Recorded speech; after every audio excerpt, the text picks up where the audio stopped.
Penyelenggaraan ibadah haji 1446 Hijriah 2025 Masehi telah memasuki fase pemulangan jemaah ke tanah air. Lantas, bagaimana potret pelaksanaan ibadah haji 2025 dan juga kick-off persiapan musim haji 2026?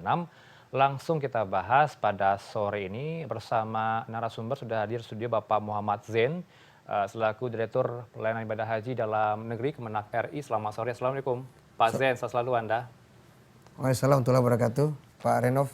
Sudah Sore. hadir, terima kasih untuk meluangkan waktu Pak Zain. Pak Zain, langsung saja bagaimana kemudian update perkembangan kepulangan jemaah haji kita dari Arab Saudi sejauh ini bagaimana? Alhamdulillah kita bersyukur kepada Allah Subhanahu wa taala, seluruh rakyat Indonesia. Hari ini kita alhamdulillah sejak tanggal 11 Juni yang lalu sudah tahap pemulangan jemaah haji ke tanah air. Oke. Kalau kita lihat data Siskohat hari ini per sore ini sudah 89 kloter ya, yang sudah sampai ke tanah air dari 525 kloter secara keseluruhan. Kalau kita lihat totalnya ada sekitar 34.000 sekian atau sudah 17% yang sudah tiba di tanah air. Ini mudah-mudahan nanti pada akhir pemulangannya itu tanggal 11 Juli 2025 mendatang. Artinya sampai dengan hari ini ada kedatangan ke tanah air begitu ya Pak ya. Mungkin bisa digambarkan Pak, apa saja tahapan yang akan mereka lakukan setiba di tanah air? Karena kalau kita lihat perkembangannya beberapa jemaah haji kita sempat terpapar COVID-19. Iya, jadi kalau dari awal umpamanya kloter yang berangkat tanggal 11 Juni itu yang pertama itu ya kita lakukan penimbangan barang Pak. Oke. Ya jadi karena jamaah ini ya barang-barang itu sederhana di mata kita, tapi bagi jamaah itu penting. Sejak tanggal 3 Juni ya sebelum wukuf di Arafah. Kemudian selanjutnya ya kita minta semua sektor di hotel tertentu agar sudah ada jadwalnya Pak. Sekarang ini kami sudah punya jadwal gelombang pertama karena ini pemulangan 2 gelombang. Gelombang pertama itu tanggal 11 Juni Pak Renov sampai 25 Juni. Itu kebanyakan lewat bandara Jeddah. Kemudian nanti pada fase kedua tanggal 26 Juni sampai 11 Juli itu lewat Madinah. Nah sampai di sini menurut SOP-nya semua jamaah yang turun dari pesawat itu harus masuk dulu embarkasi. Ya, kalau di Jakarta ada Pondok Gede. Embarkasi mungkin ya Pak ya? Ya harus masuk di situ. Ada 14 ya di seluruh Indonesia. Kemudian setelah itu ya tentu ada cek kesehatan. Saya lihat semua ada cek kesehatan. Ya, apabila ada yang bermasalah secara kesehatan itu akan ditangani khusus. Dan kami dari Kementerian Agama bersama BP Haji juga itu memang sudah ada asuransinya. Baik asuransi yang terkait dengan kesehatan, dengan BPJS Kesehatan, dan ada kalau ada yang meninggal ya kita tidak minta-minta itu dengan dengan asuransi jiwa. Itu sudah ada semua termasuk pemulangan jenazah. Hari ini ada ke Palembang. Berapa totalnya Pak hingga kini yang sudah berpulang di tanah air, di tanah suci? Sekarang data yang saya lihat 34.000 sekian, sudah 17%. Mohon doanya.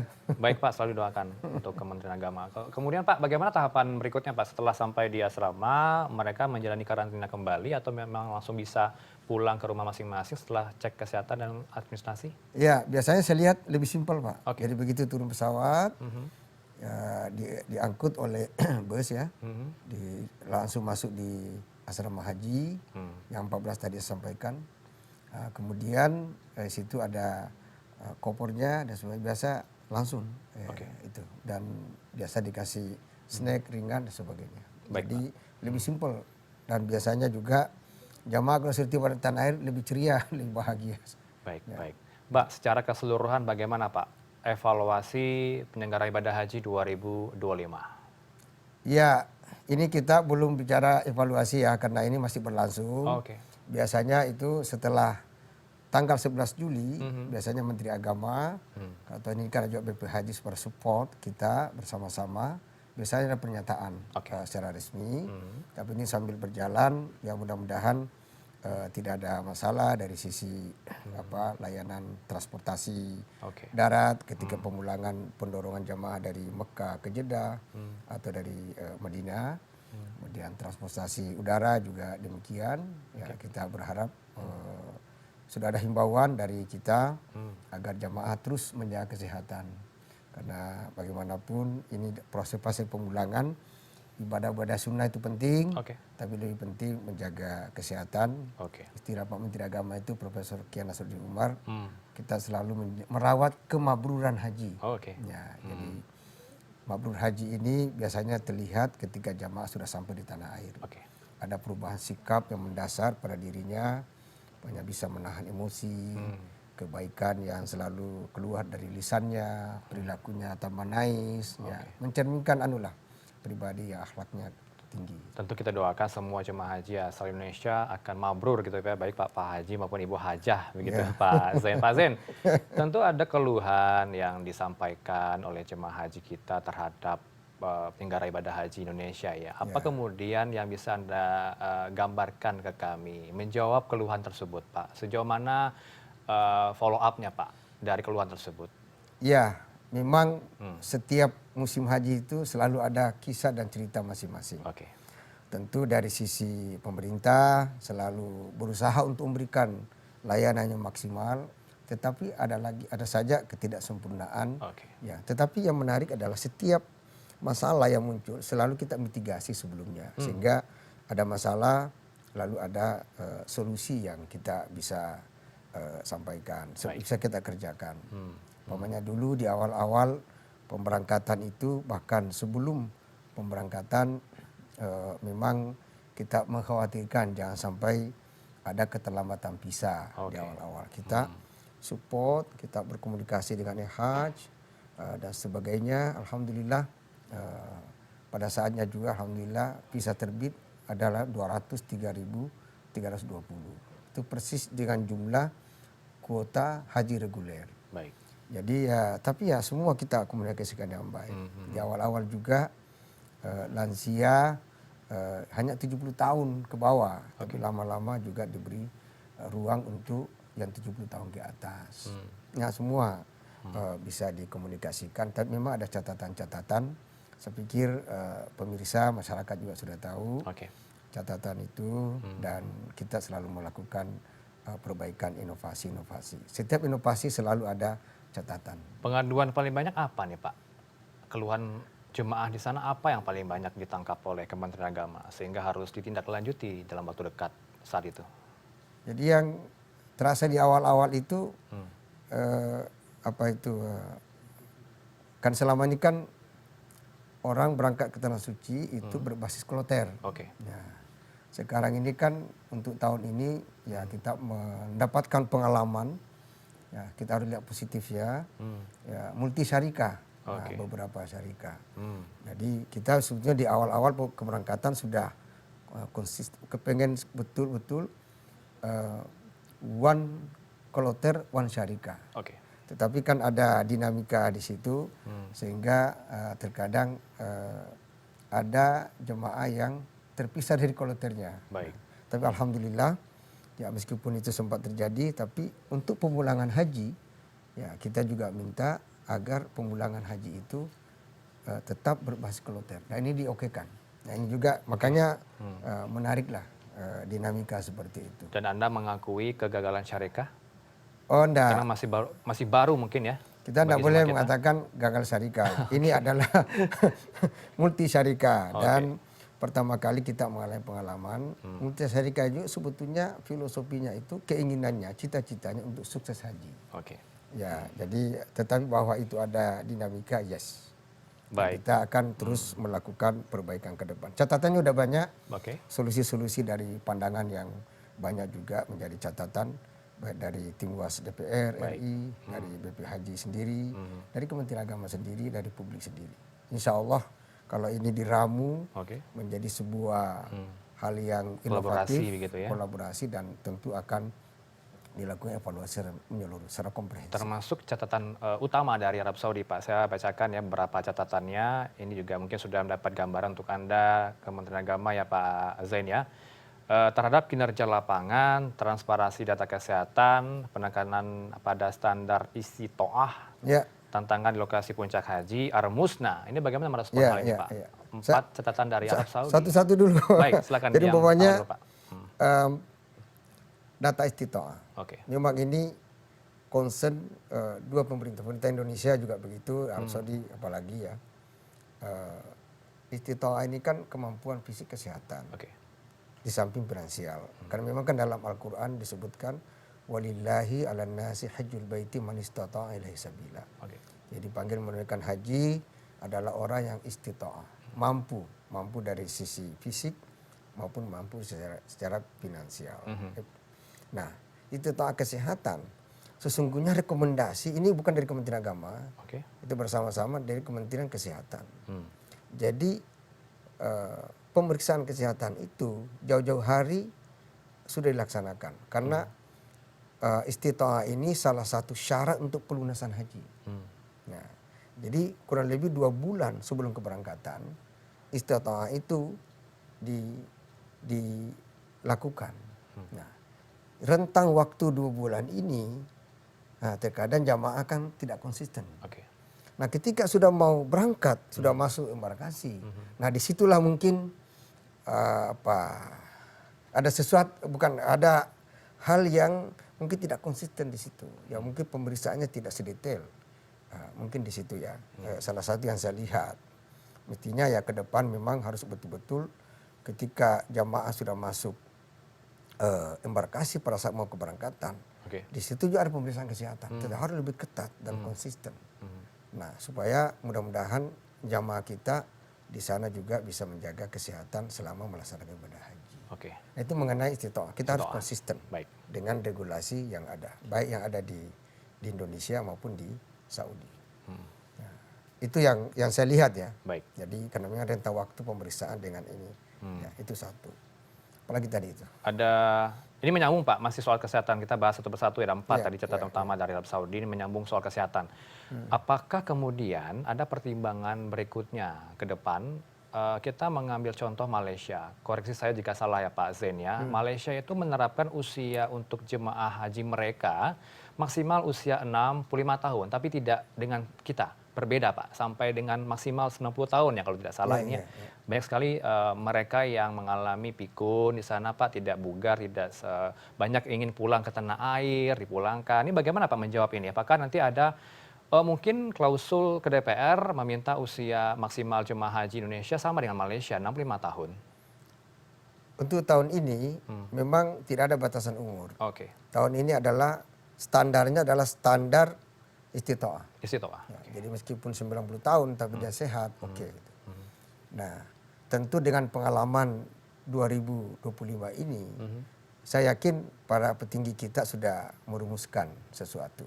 Saya tidak bisa ucapkan. Jadi ya karena tentu ada evaluasi secara menyeluruh, secara komprehensif. Baik. Saya bacakan kemudian Pak, tidak hanya soal istitoah tadi ya, yang ada catatan dari Arab Saudi, juga soal pengelolaan haji Indonesia 2025 dinilai semeraut Pak. Ini bagaimana menjawabnya dari tata kelola ini? Saya pikir itu kita harus hati-hati menjawabnya. Oke. Karena ada banyak fakta yang ada indikator-indikator ya yang kita bisa lihat. Pertama, alhamdulillah pada puncak Armuzna, Arafah, wukuf di Arafah, seluruh jamaah kita itu terangkut di Arafah. Itu artinya sah hajinya semuanya. Al-Hajju Arafah. Meskipun ada keterlambatan Pak? Tidak terlambat sih, karena itu kan kita sebelum wukuf kan jam 11-an. Jamaah sudah ada semua. Jadi apapun catatan-catatannya, tapi pada saat puncak haji, seluruh jamaah terangkut dari hotel ke Arafah. Saya juga hadir pada saat itu. Jadi itu yang menarik ya, satu. Yang kedua, alhamdulillah mudah-mudahan tahun ini tingkat angka kematian lebih rendah daripada tahun sebelumnya. Kita berharap itu. Tentu juga ya, ada juga yang sakit ya Pak. Tapi ya ini kan semua kehendak Allah. Atau kita berharap mudah-mudahan itu lebih ini. Kemudian ya layanan lain juga lumayan. Kita ada bus selawat Ya, selama di Mekah seluruh jamaah 24 jam itu bisa melaksanakan ibadah-ibadah sunnah ke tanah haram, karena bus ini ada kalau saya salah berapa ribu, ada lebih 2 ribuan ya. Itu 24 jam meskipun lansia juga ikut terangkut ke hotel masing-masing selama 24 jam. Jadi ini menurut saya fasilitas-fasilitas yang disiapkan dan itu secara umum berjalan lancar. Tentu tidak boleh kita mengatakan semraut. Ini penilaian dari Arab Saudi loh Bapak nyatanya saya wakaf Pak ya. hukum semua. Saya mencatat catatan Arab Saudi Pak. Ini semraut Urusan katanya. jamrah ya aman semua, tidak ada eksiden ya Pak ya. Baik, Ya. baik. Tapi kalau soal Pesawat on time hampir semuanya di atas 96%. Oke. Sampai hari ini on time keberangkatannya. Kepulangan memang ada kemarin 1-2 yang telat, kita sudah ada mitigasi dan kita sudah menyampaikan ke masyarakat. Setiap tahun ini kita menemukan masalah klasik Pak. Yes. Seperti masalah akomodasi, tenda yang tidak merata didapatkan oleh jemaah haji, kemudian soal catering, termasuk juga soal transportasi bus. Ini bagaimana Pak? Kenapa kita hanya berkutat di situ-situ saja? Di tahun ini mengalami hal yang sama, di tahun sebelumnya juga. Ini bagaimana menjawab ke depannya? Ya. Ini bagian dari manajemen yang harus kita komprehensif ya, karena secara umum perbaikan itu terus-menerus dilakukan, tetapi selalu ada catatan yang kita harus perbaiki ke depan. Oke, Ya. baik. Ini jadi komitmen gitu ya Pak ke depan akan membenahi hal tersebut. Termasuk Pak, Indonesia dinilai tidak transparan soal data kesehatan jemaah. Statement mereka menyatakan banyak jemaah haji Indonesia itu sudah mau meninggal. Pak, maaf ini saya sebutkan statement mereka, bahkan ada yang sudah meninggal saat di pesawat. Ini menjadi masalah serius bagi Arab Saudi, Pak Zain. Ya, memang ada itu ya. Tidak tahu berapa orang ya, ada 6 atau berapa ya dari meninggal di pesawat ya. Oke. Jadi itu juga kita tidak tahu Pak. Itu tapi ya bisa dilihat datanya ke depan. Tetapi saya pikir itu tadi yang saya bilang bahwa pemeriksaan kesehatan secara menyeluruh itu 2 bulan sebelum keberangkatan. Ya, ketika sudah masuk di jadwal keberangkatan, mungkin di situ harus lebih teliti lagi. Meskipun di situ ada juga pemeriksaan Pak. Di setiap embarkasi ada pemeriksaan. Tapi mungkin lebih komprehensif melihat data penyakit yang bersangkutan dan sebagainya. Ya. Jadi ya banyak macam lah yang kita lihat. Tapi itu tidak banyak. Oke. Akan menjadi pembenahan ya Pak ya ke Ya, depannya? dan kita transparan. Baik. Ini terakhir Pak, catatan Arab Saudi Pak, masalah jemaah di Arafah, Musdalifah, dan Mina. Ya. Ini bagaimana Pak evaluasi ke depannya? Ada jemaah yang justru memutuskan jalan kaki. Sesampainya di Mina banyak jemaah yang tidak mendapat tenda untuk istirahat. Seperti yang saya katakan tadi Pak. Ya. Masalah klasik ini Pak. Saya lihat ada 3 kelompok ya. Oke. Pertama memang ada sekelompok orang yang menganggap perjalanan ke Tanah Suci sebagai perjalanan spiritual. Oke. Destination of the heart of Islam. Jadi ya napak tilas lah. Memang ada sekelompok tuh meminta izin kepada ketua kloternya berjalan kaki. Oke. Itu kelompok satu. Ada kelompok Dibolehkan apa ya Pak? Ya, sepanjang tidak membahayakan. Biasanya kalau pagi kan itu. Yang penting jangan di atas jam 10 lah. Karena head stroke itu Ya, tadi ya. ya, kita ada sengatan matahari head stroke. Yang kedua ada yang sudah di bus, karena ini kan ada 1,8 juta atau mendekati 2 juta orang kan di tempat yang itu yang tidak luas ya. Arafah itu kan kurang lebih 400 lebih hektar ya, mendekati 500 hektar dan tidak luas Pak. Dan dengan dihuni oleh di 1,8 juta atau 2 jutaan jemaah haji. Nah, ada juga sudah di bus Pak. Tapi karena busnya tidak cepat, jalannya kan yang macet ya banyak lah. Ada yang jalan, ada yang naik bus, ada yang itu. Akhirnya dia memutuskan jalan. Ada juga khawatir busnya terlambat datang. Karena bus itu kan muter itu Pak. Jadi ada pilihan-pilihan seperti itu. Ya, tetapi kalau yang dikhawatirkan itu sebetulnya perjalanan dari Arafah ke Musdalifah. Karena itu kan kurang lebih 6 kilo atau 7 kilo ya Pak. Tapi kalau sudah Musdalifah ke Mina itu kan agak dekat. Apalagi kalau sebelah sini kan 3 kilo atau berapa. Apalagi Mina dengan Jamrah itu kan tinggal sebelahan. Jadi ya mudah-mudahan ke depan ini bisa di manage dengan sangat baik. Tapi kita sudah mitigasi Pak. Jadi laporan tentang yang puncak Haji Armuzna itu memang tantangan tersendiri, dinamika sendiri. Termasuk tantangan terhadap panitianya Pak, panitia negara ibadah haji di sana. Apakah tidak efektif kinerja mereka atau memang jumlahnya memang dibatasi untuk mengcover jumlah yang cukup banyak dari Indonesia ini Pak? Dari sisi jumlah ya saya kira cukup ya petugas. Tapi petugas itu Pak, bekerja luar biasa Pak, siang malam. Saya lihat sendiri staf-staf kita bekerja itu tidak tidur Pak itu. Hanya ganti baju langsung ke dan itu mereka jalan kaki Pak. Jadi saya lihat di tempat Jamrat, kemudian di Mina, di Musdalifah, di Arafah, petugas itu luar biasa. Dari sisi ya berkeringat lah Pak, luar biasa ya. Saya lihat sendiri. Dan saya juga petugas Pak, jadi merasakan bagaimana melayani jamaah haji. Kemudian juga di tempat-tempat seperti di Tanah Haram. Jadi kalau tiba-tiba ada yang tersesat dan sebagainya. Ya mudah-mudahan kedepannya tambah sigap lagi lah. Dan kita juga bisa memaksimalkan untuk pelayanan jamaah haji tahun depan. Itu salah satu bentuk strategi ya Pak ya, kick off persiapan 2026 nanti. Pak Zain, terima kasih untuk waktu Anda bersama kami di Newsroom pada sore ini untuk menjawab sejumlah tantangan yang dihadapi kemarin ya Pak ya di Tanah Suci, evaluasi penyelenggaraan ibadah haji, meskipun belum bisa dikatakan evaluasi ya Pak ya. Kita menunggu jadwal Juli untuk kepulangan semua jemaah haji asal Indonesia dan bagaimana kemudian persiapan nanti untuk 2026. Terima kasih Pak Muhammad Zain selaku Direktur Pelayanan Ibadah Haji dalam Negeri Kemenak RI bersama kami di Newsroom pada sore hari ini sudah berbincang di studio. Terima kasih Pak Zain. Assalamualaikum. Sehat selalu Anda. Salam, terima kasih Mas Rino. Baik.